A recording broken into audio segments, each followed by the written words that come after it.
ท่านผู้เจริญในธรรมทั้งหลายธรรมวินัยจากพระโอษฐ์ธรรมะเพื่อความพ้นทุกข์บรรยายโดยพระอาจารย์คึกฤทธิ์โสธิพโล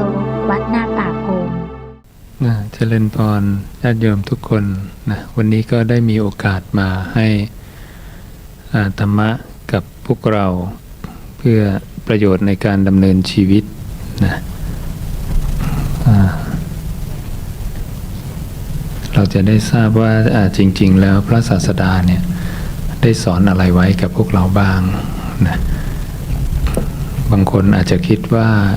พระพุทธเจ้าเนี่ยสอนแต่เรื่องของการหลุดพ้นนะแต่จริงๆผู้เจ้าก็สอนในเรื่องของความเจริญในทางโลกด้วยนะและภายใต้ความเจริญในทางโลกเนี่ยทำยังไงที่จะอยู่อย่างไม่มีความทุกข์นะเพราะว่าบุคคลทุกๆระดับเนี่ยที่เกิดมาแล้วเนี่ยล้วนมีความทุกข์เป็นเบื้องหน้าทั้งสิ้นแล้วก็จะหาวิธีแก้ทุกข์อย่างไรแค่นั้นเองนะแม้แต่พระเจ้าพิมพิสารราชาแห่งมคธเนี่ยมีคนถามพระศาสดาว่าพระเจ้าพิมพิสารกับพระพุทธเจ้าเนี่ยใครมีความสุขกว่ากันนะพระเจ้าจะตอบยังไงนะพระเจ้าอยู่ป่ามีแต่บาตรกับจีวรนะพระเจ้าบอกคนที่ถามว่าพระเจ้าพิมพิสารราชาแห่งมคธเนี่ยสามารถทำความสุขให้อยู่ต่อเนื่องกันตลอด1 วัน 1 คืนได้ไหมเขาบอกพระเจ้าพิมพิสารบอกทำไม่ได้นะตลอด2 วัน 2 คืน3 วัน 3 คืนจน7 วัน 7 คืนได้ไหมแต่พระพุทธเจ้าทำได้นะพระเจ้าสามารถทำความสุขให้อยู่ต่อเนื่องติดต่อกันได้เช่นการเข้าสมาธิในระดับจตุตฌานอย่างนี้ฌานที่4ฌานที่1 2 3 4และสามารถดำรงจิตให้อยู่กับสุขอันเกิดจากสมาธิเนี่ยได้ต่อเนื่องยาวนานนะนั้น บุคคลที่ต้องการความสุขในชีวิตเนี่ยนะก็จะหันกลับเข้ามาหา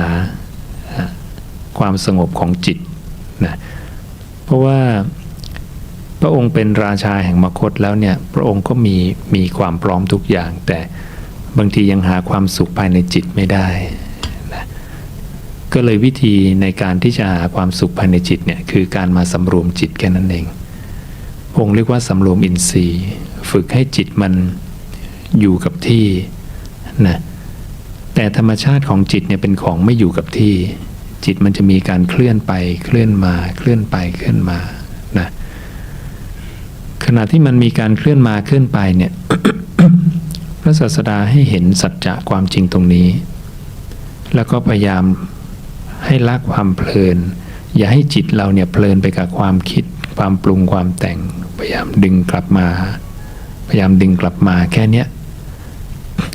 ทำอย่างนี้เรื่อยๆเนี่ยต่อไปจิตจะเริ่มคุ้นเคยนะจะเริ่มเคยชินกับการไม่ให้มันผูกติดกับอารมณ์ต่างๆแล้วกลับมาสู่ความสงบนี่เป็นวิธีการฝึกจิตที่พระเจ้าได้ตรัสสอนเอาไว้และการเอาจิตกลับมาอยู่ที่กายของเราเนี่ยเอามาอยู่กับอะไรพระเจ้าให้กลับมาอยู่กับลมหายใจลมหายใจที่ไหลเข้าไหลออกทำแค่นี้สบายละนะพอทำไปบ่อยๆนานๆเข้าเนี่ยจิตจะเริ่มสงบเองแล้วทีนี้เวลาเรามีความทุกข์มีความสับสนวุ่นวายฟุ้งซ่านอย่างไรก็ตามเราก็สำรวมจิตนั่งเงียบๆรู้ลมหายใจเข้าออกสบายๆอย่างนี้นี่เป็นวิธีการหาความสุขนะแบบง่ายๆแล้วก็ได้ผลนะและเหตุปัจจัยตรงนี้เนี่ยพระศาสดาของเราเนี่ยพระพุทธเจ้าเนี่ยยืนยันว่าจะได้ทั้งผลใหญ่และอานิสงส์ใหญ่ผลใหญ่คือจะไปได้บังเกิดเป็นเทวดานะถ้าตายไปแล้วและอานิสงส์ใหญ่เนี่ยก็คือจะได้ความเป็นอริยบุคคลด้วยนะดังนั้นสิ่งที่ เราควรจะได้ในชีวิตของเราเนี่ยนอกจากสรรพสิ่งในทางโลกแล้วบุตรภรรยาข้าทาสกรรมกรทรัพย์อันเต็มขนาดแห่งบุรุษนะพระเจ้าบอกเราควรจะได้โลกุตละทรัพย์ซึ่งพระองค์บอกเป็นทรัพย์ที่แท้จริงของมนุษย์นะดังนั้นทรัพย์ทั้งหลายเนี่ยมันเป็นภายนอกและบางทีเราก็ต้องจากมันไปต้องละทิ้งมันไปและมันก็มีความเสื่อมบางทีเราก็ละทิ้งมันก่อนบางทีมันก็จากเราไปก่อนแต่ถ้าเราได้ความเป็นโลกุตละมาในจิตของเราแล้วเนี่ยนะมันจะอยู่กับเราไปตลอดกาลนะแม้แต่การทรงจำคำของพระศาสดาได้นะอย่างหนังสือพุทธวจนะเนี่ยเป็นคำพระศาสดาทั้งหมดนะที่ในโลกนี้ไม่เคยมีใครทำมาก่อนนะข้อมูลในนี้เป็นข้อมูลที่เก่าที่สุดในโลก 2,500 กว่าปีตั้งแต่ยุคพระเจ้าโศกมหาราชนะ เราได้รวบรวมมานั้นถ้าเราสามารถเนี่ยทรงจำคำสอนของพระตถาคตเมื่อ 2,000 กว่าปีที่แล้วจนสามารถคล่องปากขึ้นใจแทงตลอดอย่างดีด้วยความเห็นแล้วเนี่ยพระเจ้ายืนยันเลยว่าแม้เธอจะขาดสติเวลาตายก็ยังได้ไปเกิดเป็นเทวดาและในภพของเทวดานั้นเธอจะบรรลุธรรมนะจะบรรลุอยู่หรอกแต่ช้าหน่อยคือไปในภพหน้าและภพหน้านั้นคนคนนั้นจะได้เป็นเทวดาแน่นอนนะนี่พระเจ้ายืนยันว่าถ้าเราทรงจำคำพระองค์ได้เนี่ยนะอย่างน้อยแม้เพียงหนึ่งบทนะจนคล่องปากขึ้นใจแทงตลอดอย่างดีด้วยความเห็นนะสิ่งเหล่านี้จะติดตัวเราไปมันเป็นอนุสาสนีปาฏิหาริย์คำสอนที่ประกอบด้วยปาฏิหาริย์นะช่วยให้คนที่ทรงจำได้เข้าใจแล้วเนี่ย บรรลุธรรมได้เข้าใจธรรมะตรงนี้ได้การทำสมาธิทำยังไงเจริญภาวนาทำยังไงการใช้ชีวิตฆราวาสทำยังไงการหลุดพ้นจะทำยังไงอย่างนี้พระเจ้าจะสอนครอบคลุมหมดทุกเรื่องเพราะพระองค์คือสัพพัญญูนะรู้ทุกเรื่องทั่วโลกธาตุเทวดามีกี่ชั้นชื่ออะไรบ้างอายุเท่าไหร่เราทำผังภพภูมิเนี่ยนะโดยพุทธวจนะซึ่งยังไม่เคยมีใครในโลกทำมาก่อน เราก็ทำมาพอทำเข้าไปแล้วเนี่ยเราจะเห็นว่าคำสอนผู้เจ้าเป็นระบบมากนะสามารถทำเป็นแผนผังออกมาเชื่อมโยงกันได้ทั้งหมดเลยผู้เจ้าจะอธิบายระบบการเกิดของสัตว์ทั่วโลกธาตุทั้งหมดว่าการเกิดทั้งหมดที่เราทั้งหลายเนี่ยจะต้องไปได้อัตภาพเนี่ยมีอะไรบ้างอย่างคราวนี้มาได้อัตภาพมนุษย์เนี่ยนะแล้วคราวต่อไปเราจะได้อัตภาพอะไรบ้างเช่นไปเป็นเทวดาบ้างหรือไปเป็นเปรตวิสัยบ้างไปเป็นสัตว์นรกบ้างซึ่งพระเจ้าบอกทุกคนเคยเป็นกันมาหมดเลยเคยสัมผัสกันมาแล้วนะและบางคนอาจจะคิดว่ามนุษย์เกิดเยอะเลย 6,000 กว่าล้านคนเนี่ยนะเดี๋ยวเกิดแต่จริงๆผู้เจ้าเราผู้สัพพัญญูเนี่ยบอกว่าการเกิดเป็นมนุษย์นั้นเนี่ยยากมากนะเพราะผู้เจ้าเทียบกับสัตว์ทั่วโลกธาตุประชากรของพรหมเทวดาสัตว์ในมหาสมุทรสัตว์เปรตวิสัยโอ้โหมันเยอะมาก 6,000 ล้านของมนุษย์นี่มันนิดเดียวเทียบเปอร์เซ็นต์แทบไม่ได้นะพระองค์จึงบอกการเกิดเป็นมนุษย์นั้นมีความยากเย็นแสนเข็ญมากพระองค์อุปมาเปรียบเหมือนเนี่ย ความยากเนี่ยเหมือนกับโลกใบนี้ทั้งใบมีน้ำท่วมถึงกันหมดมีบุรุษคนหนึ่งหย่อนแอกไม้ไผ่ซึ่งมีรูเดียวลงไปในน้ำนั้นในน้ำเนี่ยก็มีเต่าตาบอด100 ปีโผล่ขึ้นมาหายใจทีหนึ่งพระศาสดาถามสาวกว่าเป็นการง่ายไหมที่เต่าตาบอด100 ปีโผล่ขึ้นมาหายใจทีหนึ่งจะเจอแอกไม้ไผ่นี้แล้วยืดคอเข้าไปในรูซึ่งมีรูเดียวสาวกบอกโอ้โหยากมากๆเลยนะน้ำก็ท่วมทั้งผืนโลกกว้างใหญ่ไอ้เต่าก็ตัวนิดนึงตาบอดอีกต่างหากแล้ว100 ปีจะโผล่มาที แค่จะเจอแอกไม้ไผ่นี่ก็ยากแล้วนะแล้วนี่ยังต้องยืดคอเข้าไปในรูซึ่งมีรูเดียวนะพระเจ้าบอกนั่นแหละความยากสามสิ่งที่เสมอกันคือหนึ่งนะการได้อัตภาพเป็นมนุษย์การที่จะได้มาเป็นอรหันตสัมมาสัมพุทธเจ้าการที่ศาสนาจะแผ่ไพศาลไปทั่วโลกนะพระสูตรที่ขึ้นบนสไลด์ให้เราดูเนี่ยในจอเนี่ยก็คือ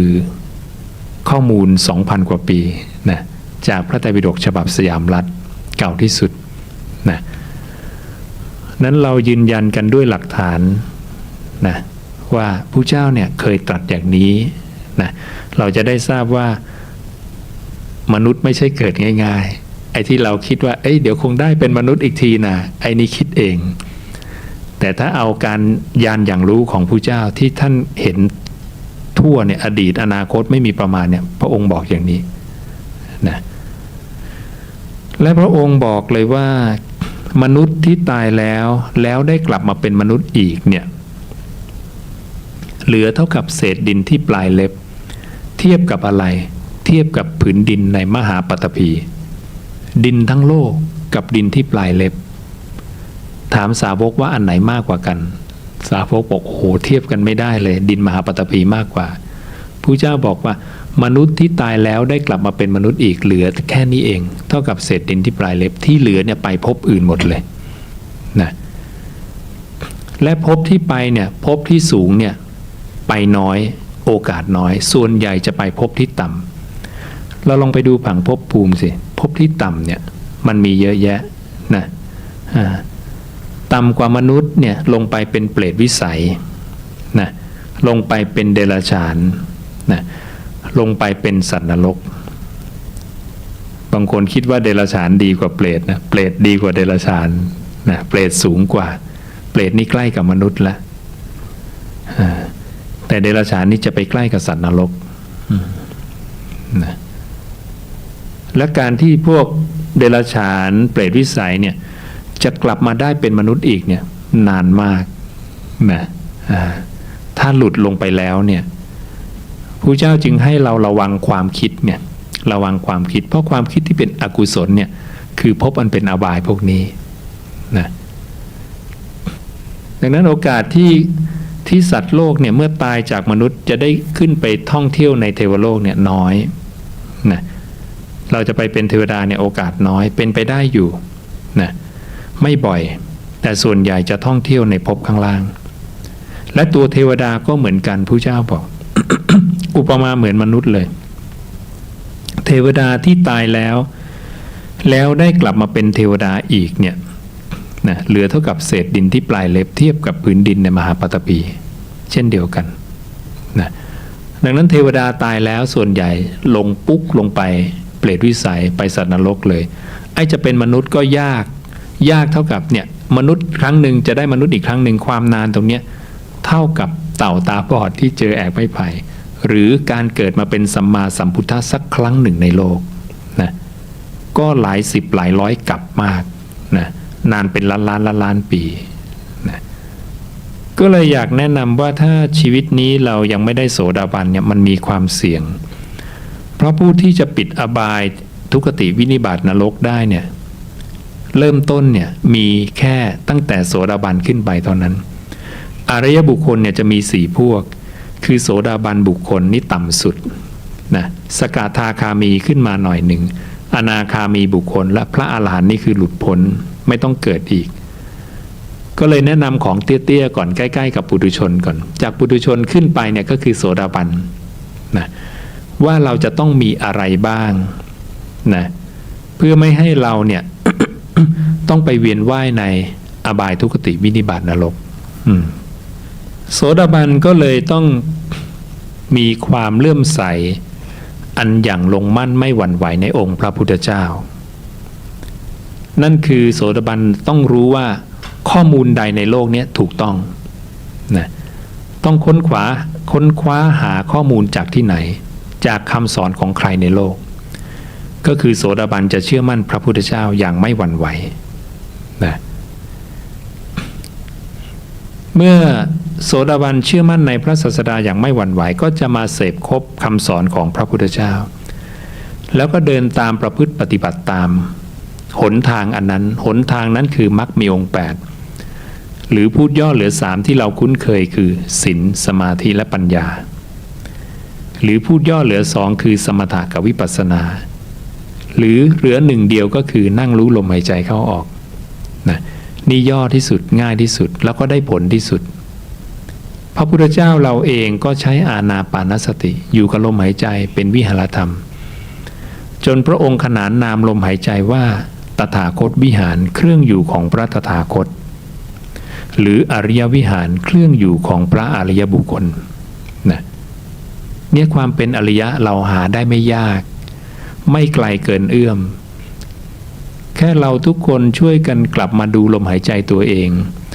สำรวมอินทรีย์จิตของเราสำรวมจิตให้สงบนะต้องการเยอะไหมผู้เจ้าไม่ต้องการเยอะเลยน้อยๆก็พอน้อยขนาดไหนบางคนอาจจะว่าเหลือเชื่อทำแค่นี้เองเหรอได้ผู้เจ้าบอกได้นะแต่ให้ทำวันละ3เวลาเช้ากลางวันเย็นน้อยขนาดแค่เวลาคือเอานิ้วมืองอเข้ามาแค่นี้ผู้เจ้าชมแล้วพระองค์ตรัสกับภิกษุว่าภิกษุทั้งหลายถ้าภิกษุเจริญอานาปานสติแม้ชั่วการเพียงลัดนิ้วมืองอนิ้วมือเข้ามาเรากล่าวว่าเป็นผู้ไม่เหินห่างจากฌานทำตามคำสอนของพระศาสดาปฏิบัติตามโอวาทไม่ฉันบิณฑบาตของชาวแว่นแคว้นเปล่าจะป่วยกล่าวไปใหญ่ถึงเมื่อกระทำให้มากซึ่งอานาปานสตินั้นเล่ายิ่งมากยิ่งดีนี่พระองค์ตรัสไว้อย่างนี้นะนั้นจริงๆแล้วการสอนเนี่ยโยมเราทรงจำคำพระองค์แล้วก็ถ่ายทอดไปตรงๆโยมก็จะเปรียบเสมือน1ฟังต่อหน้าพระผู้มีพระภาคเจ้านะจะได้ประโยชน์เท่ากันนะและถ้าโยมนำไปใช้นำไปประพฤติปฏิบัติก็สมบูรณ์บริบูรณ์แล้วนะศีลสมาธิปัญญารวมอยู่ในการเจริญอานาปานสติครบถ้วนเลยรวมยังไงขณะที่โยมนั่งรู้ลมหายใจเข้าออกเนี่ยกายกับวาจาโยมไม่ได้ผิดอะไรนะศีลบริบูรณ์แล้วขณะนั้นนะ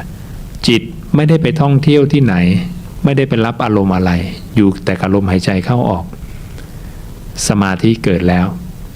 นะเป็นสัมมาสมาธิอันเป็นอริยะแล้วนะและปัญญาถ้าโยมเห็นการที่จิตมันเคลื่อนไปเคลื่อนมาเคลื่อนไปเคลื่อนมาเนี่ยโยมเห็นความไม่เที่ยงของมันความเกิดความดับการเปลี่ยนแปลงนี้เป็นปัญญาแล้วปัญญาในศาสนาพุทธต้องการแค่นี้ไม่ต้องการอะไรเพราะนี่คือปัญญาแก้ปัญหาความแก่เจ็บตายไม่ต้องตายอีกต่อไปอมตะธรรมทำอย่างไรทำแค่นี้นะโยมจะได้อะไรจะได้ความเข้าใจว่าจิตของเราเนี่ยเป็นอนิจจังมีความเกิดความดับและจิตของเราเองก็ไม่ใช่ของเรานั้นความเป็นตัวเราของเราเนี่ยโยมมันไม่ใช่มีก้อนกายนี้อย่างเดียวทุกคนทราบว่าทุกคนมีจิตนะบางทีกายมันอย่างหนึ่งแต่จิตอีกอย่างหนึ่งนะเพราะนั้นทุกคนมีจิตมีนามธรรมแต่จิตนี้มีแค่จิตหรือเปล่านามธรรมเนี่ยมันมีความรู้สึกสุขทุกข์ทุกคนเคยมีสุขเคยมีทุกข์นะเคยคิดเรื่องอดีตเคยคิดปรุงแต่งไปในอนาคตนี่คือสิ่งที่บอกแล้วทุกคนในห้องนี้มีเหมือนกันหมดเลยผู้เจ้าก็มีนะเวลามานั่งรู้ลมหายใจเข้าออกมานั่งเพื่อรู้อะไรเพื่อให้รู้ว่าอ๋อความเป็นตัวเราเนี่ยมีกายนะรูปกายมีจิตนะแล้วจิตเนี่ยมันก็วิ่งวนไปในรูปกายบ้างไปคิดเรื่องอดีตบ้างอนาคตบ้างไปรู้สึกสุขทุกข์บ้างมันจะวนอยู่4ธาตุเนี่ยนี่เป็นสัจจะความจริงที่ทุกคนพิสูจน์ในตัวเองได้ด้วยตนเองเรียกว่าเป็นปัจจตังรู้เฉพาะตน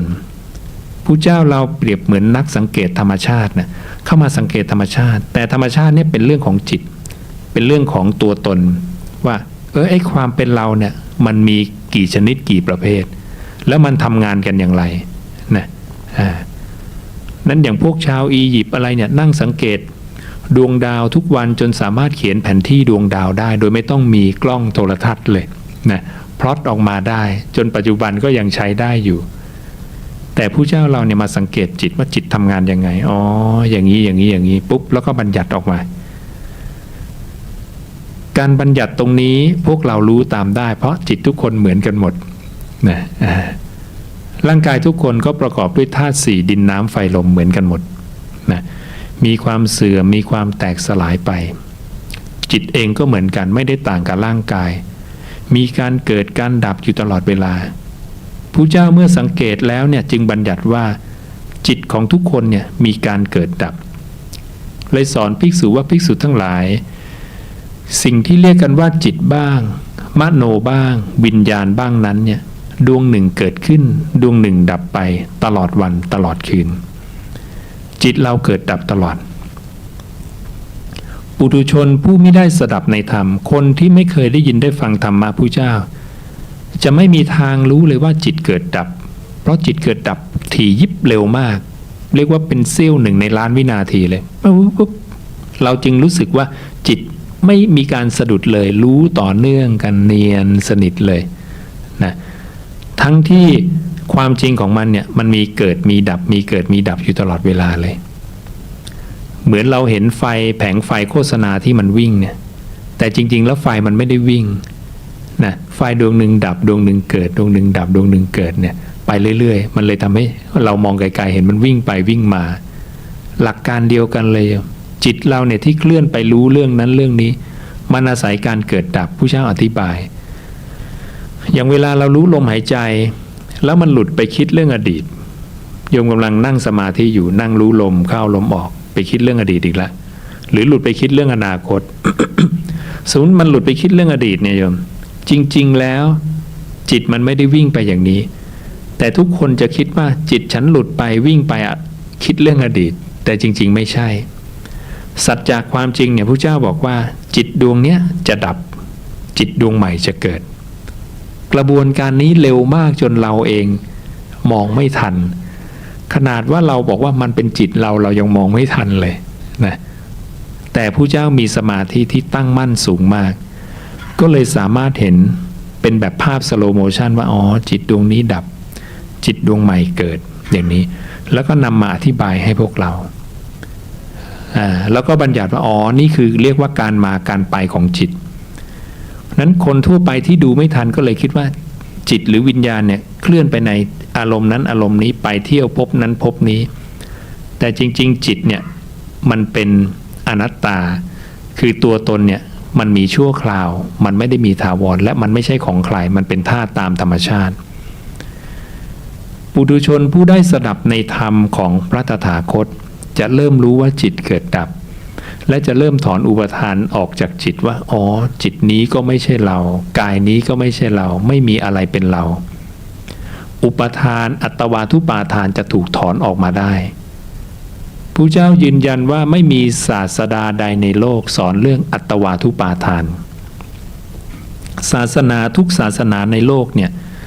จะสอนพระเจ้าบอกจะสอนเหมือนกัน3อย่างสอนเรื่องการถอนความยึดมั่นในกามุปาทานอุปทานในกามคือความพอใจในรูปเสียงกลิ่นรสสอนในเรื่องของศีลปตูปาทานนะถอนอุปทานในเรื่องของศีลพรตกายวาจาที่ผิดนะที่ทั้งถูกทั้งผิดอย่างนี้แล้วก็สอนเรื่องทิฏฐุปาทานการถอนอุปทานในความเห็นแต่จะไม่มีศาสตร์ใดในโลกสอนในเรื่องของอัตวาทุปาทานการถอนอุปทานในความเป็นตัวตนจะมีศาสนาของพระองค์ศาสนาเดียวคำสอนเดียวในโลกนะนั้นความมีตัวตนเนี่ยโยมอธิบายได้ยังไง อย่างสมมุติว่าพลาสติกอันเนี้ยโยมว่ามันมีไหมถ้าถามว่ามีไหมนี่โยมจะตอบว่าไงมีใช่ไหมอันนี้เป็นสัจจะไหมเป็นความจริงไหมจริงในปัจจุบันแต่จะไม่จริงในอนาคตเพราะอนาคตมันจะไม่มีอีก10,000 ปีแสนปีมันเป ปื่อยเป็นอะไรไปแล้วก็ไม่รู้ดังนั้นมันก็ยังไม่ถูกเรียกว่าสัจจะในแบบของพระเจ้าเพราะมันเปลี่ยนแปลงได้แต่ถ้าโยมตอบว่าพลาสติกนี้ไม่มีเพราะเคยเห็นมันย่อยสลายผุเปื่อยพังไปโยมตอบว่าไม่มีมันจะถูกในอนาคตแต่จะผิดในปัจจุบัน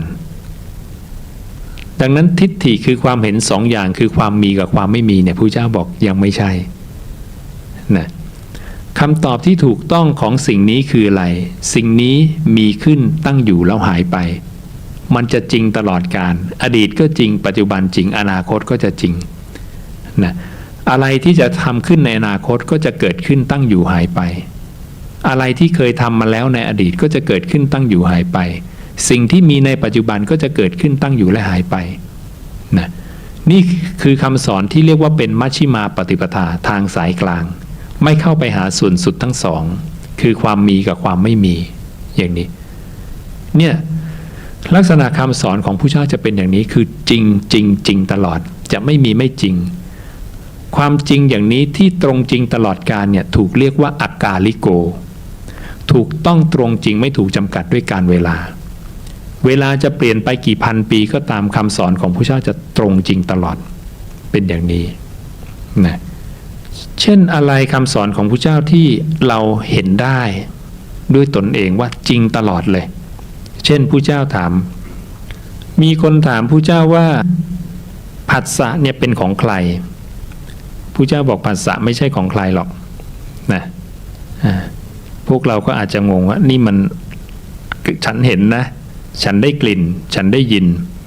นะแต่ลองไปดูว่าองค์ประกอบของผัสสะเนี่ยมันมีอะไรบ้างนะผัสสะครั้งหนึ่งเนี่ยนะมันจะต้องมีเช่นทางตาต้องมีลูกตาใช่ไหมและมีรูปที่ตาเห็นและก็ต้องมีวิญญาณทางตามีจิตเข้าไปรู้มันถึงจะเป็นองค์ประกอบได้นะในการเห็นครั้งหนึ่งเพราะลูกตาเนี่ยบอกชอบไม่ชอบไม่ได้แต่เวลาเห็นแล้วใครเป็นคนบอกว่าชอบไม่ชอบใจมันเป็นคนบอกนะดังนั้นมันต้องมีใจเข้าไปรับรู้ด้วยในการกระทบกันของอายตนะครั้งหนึ่งหูฟังเสียงเหมือนกันต้องมีเสียงมีหูมีวิญญาณทางหูองค์ประกอบที่3ดังนั้นเวลาเราฟังเพลงเนี่ยก็เสียงก็กระทบหูธรรมดาแล้วใครเป็นคนบอกว่าฉันชอบเพลงนี้ฉันไม่ชอบเพลงนี้ฉันจะซื้อซีดีแผ่นนี้ซีดีแผ่นนี้ฉันไม่ซื้อใจเป็นคนบอกใช่ไหมเพราะฉะนั้นผัสสะของมนุษย์ทั้งโลกเนี่ยจะมี3องค์ประกอบนะลูกตาเนี่ยเขาเรียกอายตนะภายใน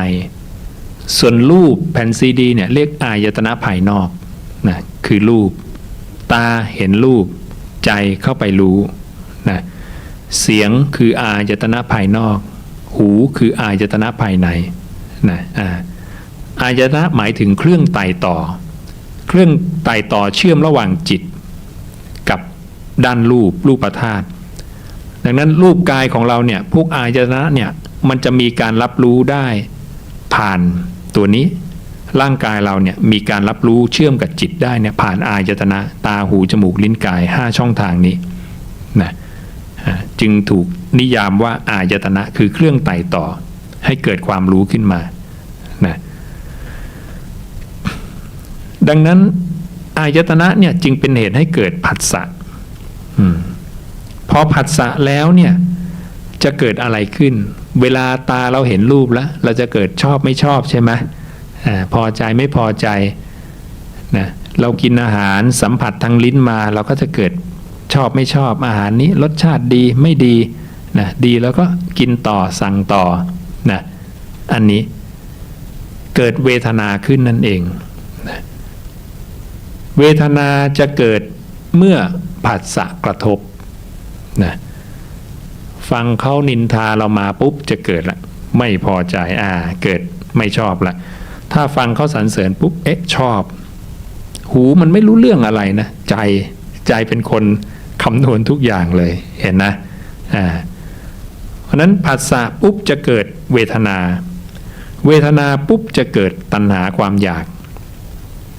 พอไปฟังเสียงนินทามาปุ๊บไม่พอใจปุ๊บเกิดตัณหาความอยากคว้าไม้ไปแล้วเดี๋ยวไปฟาดเขานะเห็นนะโยมดูสิแล้วผู้เจ้าบัญญัติเนี่ยอายตนะหรือเรียกว่าสลายตนะนะคือภายนอกภายในทั้งสองอันเลยนะเป็นเหตุให้เกิดผัสสะผัสสะแล้วจะเกิดเวทนาเวทนาแล้วจะเกิดตัณหามีในมนุษย์ทุกคนไหมเดี๋ยวว่ามีหมดเลยนะใครจะนับถือศาสนาอะไรก็มีตรงกันหมดนะโยมว่าคนนับถือศาสนาคริสต์มีความอยากไหมมีนะมีความพอใจมีสัมผัสมีลูกตามีหูใช่ไหมคำสอนผู้เจ้าจึงเป็นของกลางไม่ได้เกี่ยวกับการนับถือลัทธิใดลัทธิหนึ่งใครจะนับถือลัทธิอะไรก็ตามคำสอนใดก็ตามเหมือนผู้เจ้าเจอสิ่งที่เป็นสัจจะของโลกเหมือนแรงดึงดูดเนี่ยนะวางของลงก็ล่วงนะใครจะนับถืออิสลามแรงดึงดูดก็ยังมีอยู่ใครจะนับถือคริสต์แรงดึงดูดก็ยังมีนะใครจะนับถือศาสนาอะไรลูกตาก็ยังมีสัมผัสก็ยังมีเวทนาสุขทุกข์ก็ยังมีความอยากก็ยังมีสัจจะความจริงนี้มีในมนุษย์ทั่วโลกธาตุมีในเทวดามีในนะเรามีกายมีจิตอันวิเศษอยู่แล้วนะพึ่งตัวเองนะแขนขาเรามีสองข้างปัญญามันสมองเรามีช่วยกันทำนะสำเร็จได้แน่นอนและความสุขในชีวิตก็เกิดขึ้นใครต้องการความสุขอย่างถาวรก็ทำละเอียดขึ้นไปอีกนิดหนึ่งทำจิตให้สงบนะเพื่อให้เป็นสรณะเป็นที่พึ่งได้แท้จริงลึกขึ้นไปอีกนะทีนี้เวลาจะตาย วางจิตยังไงผู้เจ้าสอนถึงเวลาจะตายให้วางจิตยังไงพระองค์บอกว่าภิกษุทั้งหลายนะพวกเธอทั้งหลายจงเป็นผู้มีสติและสัมปชัญญะรอคอยการทำกาละนี้เป็นอนุสาสนีของเราสำหรับพวกเธอทั้งหลายก่อนจะตายทำจิตแค่นี้มีสติสัมปชัญญะไม่ต้องไปนึกถึงอะไรต่ออะไรไม่ต้องไปนึกนะหยุดนึกคิดโดยประการทั้งปวงแล้วเอาจิตกลับมารู้ลมหายใจที่ไหลเข้าไหลออกนะมีสติสัมปชัญญะเป็นอย่างไรพระองค์ก็อธิบายเรื่องสติปัฏฐานสี่สติปัฏฐานสี่พระองค์อธิบายด้วยการรู้ลมหายใจเข้าออกแค่นั้นเองสติปัฏฐานสี่ครบสติสัมปชัญญะครบนะพร้อมตายแล้วนะดังนั้นความตายไม่รู้จะมาเยือนเราเมื่อไหร่วินาทีไหนวันไหนนั่งเครื่องบินตกระเบิดตายนะขับรถในกรุงเทพแค่นี้ก็ตายวันเป็นร้อยรายนะไม่มีใครรู้ว่าวินาทีต่อไปเราจะตายนะดังนั้นเราก็เตรียมพร้อมอยู่ตลอดวิธีเตรียมพร้อมไม่ต้องไปมีอุปกรณ์อะไรมากเอาจิตอยู่กับลมหายใจเข้าไว้จิตเร็วกว่าอุบัติเหตุเกิดปุ๊บพวกแอร์โฮสเตสบอกว่ากลัวจะไม่ทันบอกทันจิตไวกว่าด้านกายภาพเยอะพอเครื่องบินระเบิดพวกเนี่ยรู้ละตายแน่นอนนะดึงจิตกลับมาเลยอยู่กับลมหายใจนั่งสงบยังไงก็ตายนะแต่ตายแล้วจะไปไหนถ้าจิตสงบไปเทวโลกถ้าไม่สงบไปอบายมันอยู่ที่ตัวเราแล้วที่จะฝึกไม่มีใครช่วยได้ด้วยนะเป็นหน้าที่ของเราล้วนๆเลยนะหน้าที่ของเราล้วนๆเลยทุกคนสามารถทำได้ถ้าได้ฝึกฝนนะ นี่เป็นวิธีวางจิตก่อนตายนะง่ายๆแค่นี้กลับมาอยู่กับลมหายใจไม่ต้องทำอะไรดีที่สุดแล้วพระสารีบุตรเคยให้ธรรมะพลาดให้กับปริพพาชกแทนที่จะให้ไปยันอริยสัจสี่ไปหยุดแค่ความเป็นพรหมผู้เจ้าบอกว่ากลับมาบอกสารีบุตรเธอไปทำอะไรมาบอกให้ธรรมะกับพวกปริพพาชกก่อนจะตายเห็นว่าเขาเป็นปริพพาชกก็เลยให้ไปสุดแค่พรหมโลกบอกสารีบุตรเนี่ยกิจที่เขาทำได้เนี่ยยังมีอยู่นะเขาสามารถความอินทรีย์ของเขาสามารถไปถึงเนี่ยแม้เธอเนี่ยพลาดเลยนะนิดเดียวถ้าให้ยันอริยสัจสี่คนนี้บรรลุเลย นะดังนั้นจิตสุดท้ายก่อนนะเขาได้ธรรมะอะไรพวกเขาไปเกิดตรงนั้นเห็นนะนั้นทุกคนเนี่ยต้องฝึกคุมจิตของตัวเองให้ดีๆนะพระเจ้าจึงบอกว่าขณะที่เราคิดอกุศลเนี่ยต้องรีบทิ้งให้ไวที่สุดเลยนะเปรียบเหมือนบุรุษมีไฟไหม้ลุกโผล่เสื้อผ้าอยู่ต้องรีบดับให้เร็วนี่ถ้าไฟไหม้พวกเราเนี่ยเสื้อผ้าเราเนี่ยอยู่ไม่ได้แล้วใช่ไหมต้องรีบดับหรือไฟไหม้ผมบนศีรษะบุรุษนั้นต้องรีบดับให้ไวที่สุดพระองค์บอกฉันใดก็ฉันนั้นอกุศลเกิดขึ้นเธอต้องใช้ฉันทะวายามะอุตสาหะอุโสลหีอปฏิวานีสติสัมปชัญญะอย่างแรงกล้าเพื่อที่จะดับไฟนั้นเสียโดยด่วนหรือดับอกุศลนั้นเสียโดยด่วนนะเหมือนกันฉันใดก็ฉันนั้นต้องใช้ความเพียรทุกวิถีทางที่จะดับเพราะว่าขณะนั้นเป็นที่เกิดของเราแล้วเพราะอะไรเพราะพระเจ้าบอกว่าภิกษุทั้งหลายถ้าบุคคลคิดถึงสิ่งใดดำริถึงสิ่งใดหรือมีจิตฝังหรือปักลงไปในสิ่งใดสิ่งหนึ่งอยู่สิ่งนั้นเนี่ยย่อมเป็นอารมณ์เพื่อการตั้งอยู่ของวิญญาณเมื่ออารมณ์มีอยู่ความตั้งขึ้นเฉพาะแห่งวิญญาณย่อมมีเมื่อวิญญาณตั้งขึ้นเฉพาะแล้วเจริญงอกงามแล้วการบังเกิดขึ้นแห่งภพใหม่ต่อไปย่อมมีภพใหม่เกิดขึ้นมาแล้วมีแล้วดังนั้นภพใหม่เนี่ยไม่ใช่แค่ว่าร่างกายเราตายแล้วไปเกิดใหม่นะไม่ใช่แค่นั้นเรานั่งอยู่เฉยๆตอนนี้ภพเกิดตลอดเวลานะจิตไปคิดเรื่องใดเนี่ยเป็นภพเป็นที่เกิดของจิตสมมุติเรานั่งอยู่ในห้องขณะนี้เรากำลังไปคิดแล้วเราหัวใจวายตายไปอัตภาพเราจะได้ไปตามความคิดที่เรากำลังคิดอยู่ทันทีเลยนั่นคือภพใหม่เนี่ยจิตของเราทำงานอย่างนี้ตลอดวันตลอดคืนทุกวินาทีเลยปั๊บปั๊บปุ๊บปั๊บปุ๊บปั๊บอย่างนี้เนี่ยพระเจ้ามาอธิบายความจริงตรงนี้ให้พวกเราทราบพวกเราจะได้จัดระเบียบได้กับชีวิตนะว่าชีวิตนี้ควรจะทำยังไงดีนะวันเวลาก็ล่วงเลยมาไปเรื่อยๆพระเจ้าก็จะเตือนพวกเราว่าวันคืนล่วงไปบัดนี้เรากำลังทำอะไรอยู่นะใช่ไหมเราก็จะต้องพยายามนะที่จะนะยังประโยชน์ตนให้ถึงพร้อมนะแต่คนเราเนี่ยเจริญทั้งสองทางได้พระเจ้าบอกเจริญด้วยบุตรภรรยาข้าทาสกรรมกรทรัพย์อันเต็มขนาดแห่งบุรุษเจริญด้วยสัตว์สี่เท้าขณะเดียวกันเนี่ยพระองค์ให้เจริญด้วยศรัทธาด้วยศีลด้วยสุตตะด้วยจาคะด้วยปัญญานะถ้าเราทำอย่างนี้ได้เนี่ยเรียกว่าคนคนนั้นเนี่ยเอาดีทั้งฝ่ายโลกและฝ่ายธรรมได้ด้วยนะเราจะเห็นว่าไม่ใช่ผู้เจ้าสอนให้ไปบวชกันทั้งหมดนะอย่างเดียวไม่ใช่นะอยู่ทางโลกก็เป็นอริยบุคคลได้นะตอบปัญหาธรรมะโดยพระอาจารย์คึกฤทธิ์กราบถามหลวงพ่อคือในเรื่องของการแผ่เมตตานะคะเมื่อเราเจริญอานาปานสติแล้วเราตามคำสอนขององค์พุทธวจนะก็คือไม่มีเรื่องของบทสวดแผ่เมตตาสัพเพสัตตานั้นใช่ไหมคะแต่ว่าถ้าเกิดเราจะแผ่เราก็แค่คืออันนี้หนูไม่ทราบว่าหนูเข้าใจถูกหรือเปล่าเรา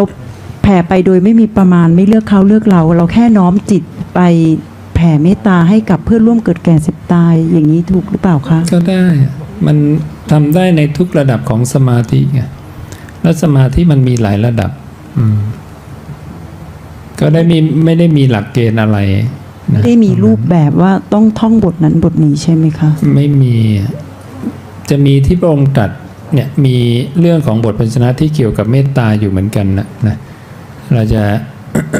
ท่องตรงนั้นก็ได้ไปเห็นแวบๆอยู่ทีนึงนะยังไม่ได้พอดียังไม่ได้เข้าไปสนใจเท่าไหร่คือหลักๆเนี่ยพระองค์ให้ละนิวรณ์ห้าให้ได้นะละนิวรณ์ห้าให้ได้ก่อนเพื่อให้จิตมีกำลังแล้วถึงจะตั้งจิตประกอบไปด้วยเมตตานะแล้วก็แผ่ไปสู่ที่1 2 3 4อย่างนี้มันก็คงทำไม่ง่ายหรอกโยมเพราะว่าแค่ตั้งจิตละนิวรณ์ห้านี่ก็ยากนะ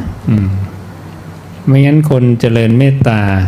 จะได้นิสงส์มากกว่ารักษาศีลยังไงใช่ไหมแล้วไปเกิดเป็นพรหมกายิกานะถ้ามันง่ายหมูมากคนก็ไปเป็นพรหมกันหมดเลยนะ ก็ต้องลองฝึกทำตั้งใจทำนะทำความรู้สึกประกอบด้วยเมตตาอย่างนี้นั้นเราบางทีถ้าเกิดเรามีเมตตาต่อสัตว์ หรืออะไรสักอย่างโยมจำความรู้สึกตรงนั้นไว้ดี